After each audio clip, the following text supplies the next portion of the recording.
বিসমিল্লাহির রহমানির রহিম। ধামরাই সরকারি কলেজ ধামরাই ঢাকা কর্তৃক আয়োজিত অনলাইন ভিত্তিক শ্রেণী কার্যক্রমে দ্বাদশ শ্রেণীর ইসলামের ইতিহাস ও সংস্কৃতি বিভাগের শিক্ষার্থীদের স্বাগত জানাচ্ছি। সুপ্রিয় শিক্ষার্থীবৃন্দ, তোমরা ইতিমধ্যে নোটিশ পেয়েছ প্রাক নির্বাচনী পরীক্ষা অনুষ্ঠিত হবে। সেই পরীক্ষার প্রশ্ন তোমাদের দ্বিতীয় পত্রের প্রথম অধ্যায় এবং পঞ্চম অধ্যায় থেকে হবে। প্রথম অধ্যায় এবং পঞ্চম অধ্যায় থেকে প্রশ্ন হবে।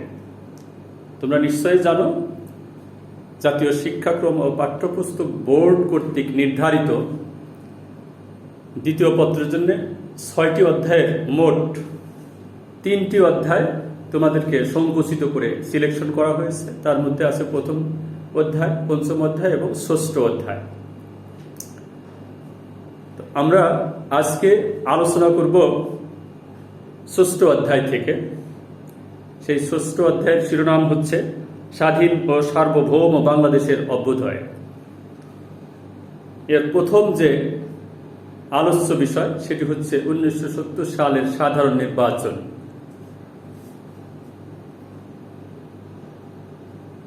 আমরা জানি 1969 সালের গণ অভ্যুত্থানের মধ্য দিয়ে আইয়ুব সরকারের পতনের পর জেনারেল ইয়াহিয়া খান ক্ষমতায় আসীন হন।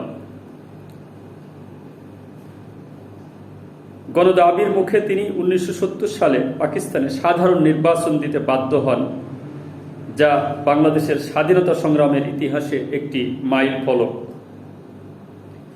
কেননা এই নির্বাচনের ফলাফলের পরিপ্রেক্ষিতে ক্ষমতাসীন পাকিস্তানি শাসক চক্রের আচরণ পূর্ব পাকিস্তানের জনগণকে মুক্তিযুদ্ধে অবতীর্ণ হতে বাধ্য করেছিল। আর এই মুক্তিযুদ্ধের মাধ্যমে পাকিস্তানের 24 বছরের স্বৈর শাসন ও শোষণের বেড়াজাল মুক্ত হয়ে 1971 সালের 16 ডিসেম্বর বাংলাদেশ বিশ্বের মানচিত্রে একটি স্বাধীন সার্বভৌম রাষ্ট্র হিসেবে আত্মপ্রকাশ করে। 1971 সালের সেই মহান মুক্তিযুদ্ধের প্রত্যক্ষ ভিত্তি রচিত হয়েছিল 1970 সালের সাধারণ নির্বাচনে। একথা স্বীকার করতেই হবে। কেননা 1970 সালের সাধারণ নির্বাচনে যদি বাংলাদেশ আওয়ামী লীগ পার্লামেন্টে, জাতীয় পরিষদে সংসদীয় আসনের মধ্যে 313টি আসনের মধ্যে যদি সংখ্যাগরিষ্ঠ আসনে জয়লাভ করতে ব্যর্থ হতো, তাহলে বাংলাদেশের স্বাধীনতার দাবি হয়তোবা আরো কিছুদিন পিছিয়ে যেত। কাজেই 313টি আসনের মধ্যে 169টি আসন পূর্ব পাকিস্তানে ছিল, আর পশ্চিম পাকিস্তানের 5টি প্রদেশে ছিল বাকি আসনগুলো। সবচেয়ে মজার বিষয় হলো, বাংলাদেশ আওয়ামী লীগ পূর্ব পাকিস্তানে 169টি আসনের মধ্যে 167টি আসন লাভ করে জাতীয় পরিষদে একক সংখ্যাগরিষ্ঠ দল হিসাবে আত্মপ্রকাশ করে। বাংলাদেশ আওয়ামী লীগ পশ্চিম পাকিস্তানে কোনো আসন পায়নি। অনুরূপভাবে পশ্চিম পাকিস্তানের রাজনৈতিক দলগুলোর কোনো দলই পূর্ব পাকিস্তানে কোনো সংসদীয় আসনে জয়লাভ করতে পারেনি। অর্থাৎ এই নির্বাচনের মাধ্যমে পূর্ব পাকিস্তান এবং পশ্চিম পাকিস্তানের বিভক্তি সুস্পষ্টভাবে প্রকাশিত হয়। 1970 সালের সাধারণ নির্বাচন ছিল সার্বজনীন ভোটাধিকারের ভিত্তিতে পাকিস্তানে অনুষ্ঠিত সর্বপ্রথম স্বাধীন, অবাধ ও নিরপেক্ষ নির্বাচন। পূর্ব পাকিস্তানের জন্য এই নির্বাচনের ফলাফল ছিল যেমন চমকপ্রদ, তেমনি স্বাধীন ও সার্বভৌম বাংলাদেশের অভ্যুদয়ের ক্ষেত্রেও এই নির্বাচনের প্রভাব ছিল তাৎপর্যপূর্ণ। আমরা 1970 সালের নির্বাচনের প্রেক্ষাপটে যদি আলোচনায় যাই, তাহলে আমরা দেখতে পাই যে 1966 সালে বঙ্গবন্ধু শেখ মুজিবুর রহমান যে 6 দফা কর্মসূচি ঘোষণা করেছিলেন, সেই 6 দফার মধ্যে বাঙালিদের, পূর্ব পাকিস্তানিদের, বাংলাদেশের মানুষের আশা আকাঙ্ক্ষার প্রতিফলন ঘটেছিল, যে কারণে জনগণ সেই 6 দফাকে অকুণ্ঠ চিত্তে সমর্থন জানায়। 6 দফা ভিত্তিক আন্দোলন বাংলাদেশের তীব্র আকার ধারণ করলে পাকিস্তানি শাসক গোষ্ঠী শেখ মুজিবুর রহমান সহ 35 জনের বিরুদ্ধে আগরতলা ষড়যন্ত্র মামলা দায়ের করে। এর ফলে বাংলার মানুষ আরও বিক্ষোভে ফেটে পড়ে এবং এই কুচক্রী শোষক গোষ্ঠী পাকিস্তানিদের বিরুদ্ধে বাংলার মানুষ আরও ঐক্যবদ্ধ হয়ে স্বাধিকারের আন্দোলনে ঝাঁপিয়ে পড়ে। এক পর্যায়ে জেনারেল আইয়ুব খান আগরতলা ষড়যন্ত্র মামলা প্রত্যাহার করতে বাধ্য হন এবং এই জয়লাভের ফলে বাংলাদেশের মানুষের মনের মধ্যে, পূর্ব পাকিস্তানিদের মধ্যে, বাঙালিদের মধ্যে বিজয়ের স্পৃহা আরও জাগ্রত হয়। তারা আইয়ুব বিরোধী আন্দোলনে ঝাঁপিয়ে পড়ে এবং 1969 সালে সংগঠিত গণ অভ্যুত্থানে আইয়ুব সরকারের পতন ঘটে। আইয়ুব খান পদত্যাগের আগে জেনারেল আগা মোহাম্মদ ইয়াহিয়া খানের হাতে ক্ষমতা হস্তান্তর করেন। ইয়াহিয়া খান ক্ষমতা দখল করেই পুনরায় আবার সামরিক শাসন জারি করেন। তিনি 1962 সালের সংবিধান বাতিল করেন এবং জাতীয় ও প্রাদেশিক পরিষদ বিলুপ্ত ঘোষণা করেন। রাজনৈতিক কর্মকাণ্ডের উপরও বিধিনিষেধ আরোপ করা হয়। তবে 26 মার্চ এক বেতার ভাষণে তিনি অনতিবিলম্বে একটি নিয়মতান্ত্রিক সরকার গঠন ও গণতান্ত্রিক সংবিধান রচনার প্রয়োজনীয় পরিবেশ সৃষ্টির প্রতিশ্রুতি দেন। জেনারেল ইয়াহিয়া খানের 26 মার্চের ভাষণ সৎ উদ্দেশ্য প্রণোদিত মনে হলেও রাজনৈতিক নেতৃবৃন্দ এতে সংশয় প্রকাশ করেন। তারা অবিলম্বে নির্বাচনের দাবি জানান। অবশেষে ক্ষমতা গ্রহণের 8 মাস পর 1969 সালের 28 নভেম্বর ইয়াহিয়া খান ঘোষণা করেন যে 1970 সালের 5 অক্টোবর জাতীয় পরিষদ এবং 22 অক্টোবর প্রাদেশিক পরিষদের নির্বাচন অনুষ্ঠিত হবে। 1970 সালের 30 মার্চ ইয়াহিয়া খান আইন কাঠামো আদেশ, লিগ্যাল ফ্রেমওয়ার্ক অর্ডার LFWO জারি করেন। এই আদেশে জাতীয় ও প্রাদেশিক পরিষদের কার্যপ্রণালী ও নির্বাচন বিষয়ক বিস্তারিত নির্দেশনা দেওয়া হয়। এই আদেশে এক ব্যক্তি এক ভোট নীতিতে নির্বাচন হবে বলে ঘোষণা করা হয়। জাতীয় পরিষদের আসন সংখ্যা, যা পূর্বে আমরা আলোচনা করেছি, জাতীয় পরিষদের পূর্ব পাকিস্তান এবং পশ্চিম পাকিস্তান মিলে 313টি সংসদীয় আসন নির্ধারিত ছিল। তার মধ্যে পূর্ব পাকিস্তানের জন্য 169টি, বাকিগুলো পশ্চিম পাকিস্তানের জন্য নির্ধারিত ছিল। সুপ্রিয় শিক্ষার্থীবৃন্দ, প্রাদেশিক পরিষদের কথা একটু বলে রাখি। প্রাদেশিক পরিষদের সর্বমোট আসন সংখ্যা ছিল 621টি। তার মধ্যে পূর্ব পাকিস্তান প্রাদেশিক পরিষদের সদস্য সংখ্যা ছিল 310টি।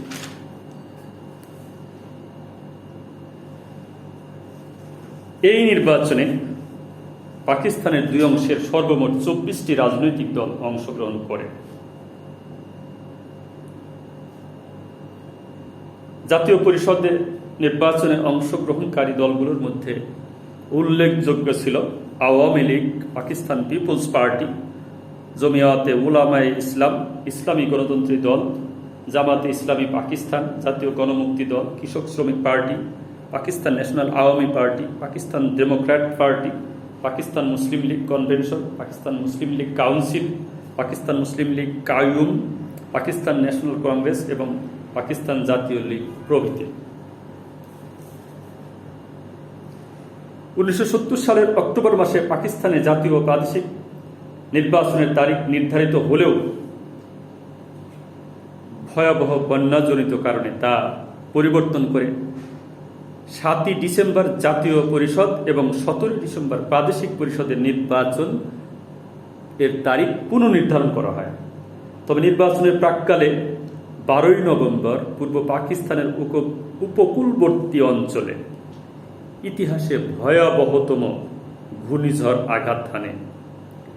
এই ভয়াবহ ঘূর্ণিঝড় ও জলোচ্ছ্বাসে জানমালের ব্যাপক ক্ষয়ক্ষতি হয়। আনুমানিক 10 থেকে 15 লক্ষ লোক এতে নিহত হয়।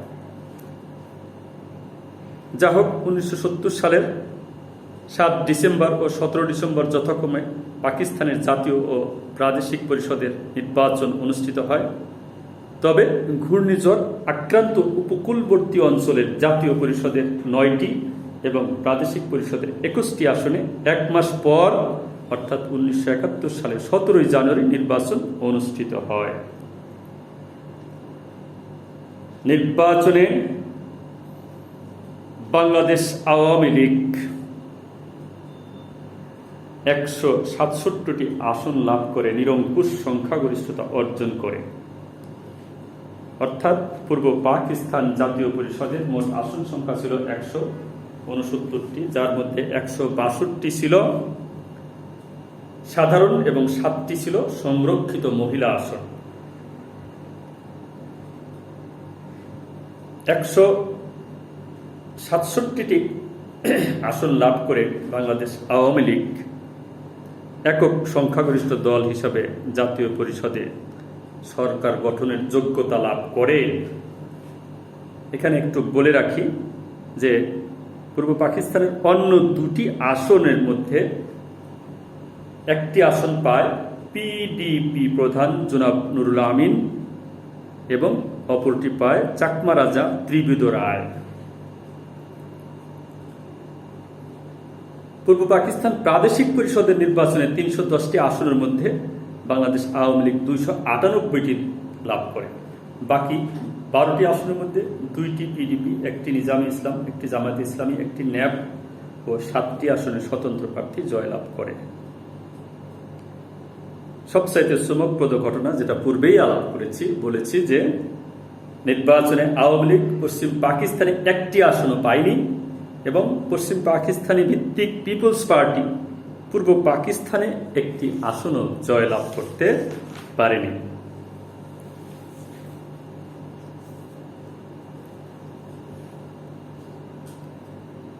আসলে পাকিস্তানের শাসক গোষ্ঠীর শুরু থেকে পূর্ব বাংলার মানুষের উপর যে জুলুম, নির্যাতন, রাজনৈতিক, আর্থসামাজিক, সাংস্কৃতিক ক্ষেত্রে বৈষম্য বঞ্চনা করেছিল, বিক্ষুব্ধ বাঙালি জাতি নির্বাচনে আওয়ামী লীগের প্রতি ব্যালটের মাধ্যমে এর জবাব দেয়। আওয়ামী লীগের নির্বাচনী ইস্তেহার ছিল পূর্ব পাকিস্তানের মানুষের আশা আকাঙ্ক্ষার প্রতীক। আওয়ামী লীগের নির্বাচনী ইস্তেহারে 6 দফা সহ এ অঞ্চলের আপামার জনতার প্রাণের দাবি প্রতিফলিত হওয়ায় তারা এর দ্বারা বিপুলভাবে আকৃষ্ট হয় এবং আওয়ামী লীগের প্রতি নিরঙ্কুশ সমর্থন ব্যক্ত করে। বাঙালি জাতীয়তাবাদী প্রেরণা উজ্জীবিত হয়ে 6 দফা সহ নির্বাচনী ইস্তেহার ও কর্মসূচি ভোটারদের কাছে সাফল্যের সাথে পৌঁছাতে সক্ষম হয়। বাংলাদেশের মানুষ 1970 সালের নির্বাচনে মূলত স্বাধীনতার পক্ষেই রায় দিয়েছিল, স্বাধিকারের পক্ষেই রায় দিয়েছিল।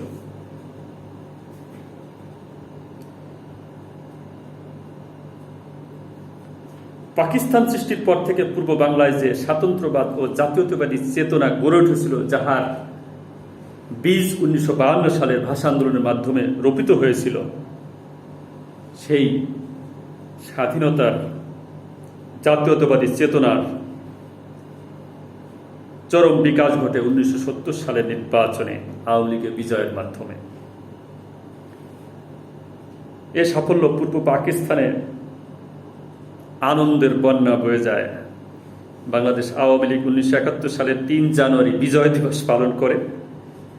এদিন রেসকোর্স ময়দানে অনুষ্ঠিত বিশাল সমাবেশে আওয়ামী লীগের নির্বাচিত প্রাদেশিক ও জাতীয় পরিষদের সদস্যগণ 6 দফা বাস্তবায়নের জন্য প্রকাশ্য শপথ গ্রহণ করে। নির্বাচনে আওয়ামী লীগের এই সাফল্যে শাসক গোষ্ঠী শঙ্কা বোধ করে। তারা জনগণের রায়কে বানচালের ষড়যন্ত্রে লিপ্ত হয়। নির্বাচনের ফলাফল ঘোষিত হওয়ার পর ক্ষমতা হস্তান্তর এবং সংবিধান প্রণয়ন প্রশ্নে আওয়ামী লীগ প্রধান শেখ মুজিবুর রহমান এবং পাকিস্তান পিপলস পার্টির জুলফিকার আলী ভুট্টোর মধ্যে ব্যাপক মত পার্থক্য দেখা দেয়। জেনারেল ইয়াহিয়া খানও নানা অজুহাতে জাতীয় পরিষদ আহ্বানে টাল বাহানা শুরু করেন। আওয়ামী লীগের চাপে ইয়াহিয়া খান 1971 সালের 3 মার্চ ঢাকায় জাতীয় পরিষদের অধিবেশন আহ্বান করেন। সুপ্রিয় শিক্ষার্থীবৃন্দ, আমরা একটু দেখে নেই যে এই 1970 সালের নির্বাচনের তাৎপর্য এবং গুরুত্বটা কেমন। 1970 সালের সাধারণ নির্বাচন ছিল পাকিস্তান নামক রাষ্ট্রটির প্রথম অবাধ ও নিরপেক্ষ নির্বাচন। এই নির্বাচনটি সম্পূর্ণ গণতান্ত্রিক পরিবেশে সুষ্ঠু, অবাধ ও নিরপেক্ষভাবে অনুষ্ঠিত হয়েছিল। এতে কোনো বড় ধরনের অনিয়ম, বিশৃঙ্খলা দেখা দেয়নি। আঞ্চলিক প্রাধান্য প্রতিষ্ঠা। 1970 সালের নির্বাচনে মূলত আঞ্চলিক প্রাধান্য প্রকাশিত হয়। এই নির্বাচনে আওয়ামী লীগ পূর্ব পাকিস্তানে এবং পাকিস্তান পিপলস পার্টি পশ্চিম পাকিস্তানে একক ও নিরঙ্কুশ প্রাধান্য লাভ করে। বলতে গেলে এ প্রধান দুটি রাজনৈতিক দল সমগ্র পাকিস্তানের উপর কর্তৃত্ব প্রতিষ্ঠায় ব্যর্থ হয়। আওয়ামী লীগের সুদৃঢ় অবস্থান। এই নির্বাচনে আওয়ামী লীগ জয়লাভ করে রাজনৈতিক দল হিসাবে শক্তিশালী অবস্থান সুনিশ্চিত করে। আওয়ামী লীগ প্রধান হিসাবে শেখ মুজিবুর রহমান বাঙালি জাতির অবিসংবাদিত নেতা হিসাবে জাতীয় ও আন্তর্জাতিক পরিমণ্ডলে স্বীকৃতি লাভ করেন। বাংলাদেশি জাতীয়তাবাদের বিজয়। রাষ্ট্রভাষা আন্দোলনের মাধ্যমে বাংলাদেশি জাতীয়তাবাদের বীজ অঙ্কুরিত হয়েছিল 1944 সালের যুক্তফ্রন্ট নির্বাচনে, 1966 সালের 6 দফা দাবি এবং 69-এর গণঅভ্যুত্থানের মাধ্যমে তা বিকশিত ও পূর্ণতা লাভ করে। 1970 সালের সাধারণ নির্বাচনের মাধ্যমে এই বাংলাদেশি জাতীয়তাবাদ রাজনৈতিক ও শাসনতান্ত্রিক সুদৃঢ় ভিত্তি লাভ ও বিশ্ববাসীর দৃষ্টি আকর্ষণ করে। তাই পরবর্তীতে মহান মুক্তি সংগ্রামের সময় বাঙালি জাতি বিশ্ব জনমতের সমর্থন লাভ করতে সমর্থ হয়। এই নির্বাচনে বিপুল বিজয় বাঙালি জাতির আত্মপ্রত্যয়ে বৃদ্ধি করে। তারা প্রথমবারের মতো নিজেদেরকে ঐক্যবদ্ধ ও সুসংহত শক্তি হিসাবে প্রমাণ করার সুযোগ পায় এবং এই সুসংহত ঐক্যবদ্ধ একটি জাতি সশস্ত্র সংগ্রামের মাধ্যমে 1971 সালে স্বাধীনতা ছিনিয়ে আনতে সক্ষম হয়। 1970 সালের সর্বোপরি এই নির্বাচনটা ছিল বাংলাদেশের স্বাধীনতার বার্তাবাহক। কেননা 1970 সালের সাধারণ নির্বাচনে বাংলাদেশ আওয়ামী লীগ যদি হেরে যেত তাহলে কি হতো নিশ্চয়ই বুঝতে পারছো সুপ্রিয় শিক্ষার্থীবৃন্দ। পিপলস পার্টি যদি সংখ্যাগরিষ্ঠ আসনে জয়লাভ করত তাহলে তারাই সরকার গঠন করত নিঃসন্দেহে। সেক্ষেত্রে হয়তোবা আমাদের স্বাধীনতা প্রাপ্তি আর কিছুদিন হয়তো পিছিয়ে যেত। যে কারণে 1970 সালে আওয়ামী লীগের এই নির্বাচনে সংখ্যাগরিষ্ঠতা অর্জন স্বাধীনতার মাইল ফলক হিসাবেই বিবেচনা করতে হবে। কেননা পূর্ব বাংলার, পূর্ব পাকিস্তানের জনগণ আওয়ামী লীগকে নৌকামার্কায় রায় দিয়েছে। তাদের অন্তরের বাসনা, তারা আওয়ামী লীগকে রায় দিয়েছে, তাদের একটাই উদ্দেশ্য, বাংলাদেশ স্বাধীন হবে। সুপ্রিয় শিক্ষার্থীবৃন্দ, তাহলে আমরা নির্দ্বিধায় বলতে পারি যে 1970 সালের পাকিস্তানের সাধারণ নির্বাচন বাঙালিদের জন্য ছিল একটি সুন্দর সাফল্যের বার্তাবাহক, স্বাধীনতার বার্তাবাহক, স্বাধীনতার প্ল্যাটফর্ম তৈরির একটি সুস্পষ্ট ঘটনা। তো আমরা এই নির্বাচনের গুরুত্ব দেখলাম, এই নির্বাচনের গুরুত্ব অপরিসীম, যা শেষ করা যাবে না। সুপ্রিয় শিক্ষার্থীবৃন্দ, এখানেই শেষ করছি। তবে তোমাদেরকে একটা কথা বলে রাখি, বর্তমানে করোনা পরিস্থিতি আবার খারাপ থেকে খারাপের দিকে যাচ্ছে। তোমরা সচেতন থাকবে, তোমাদের পরিবারের লোকজনদেরকে সচেতন করবে, পাড়া প্রতিবেশীদেরকে সচেতন করবে।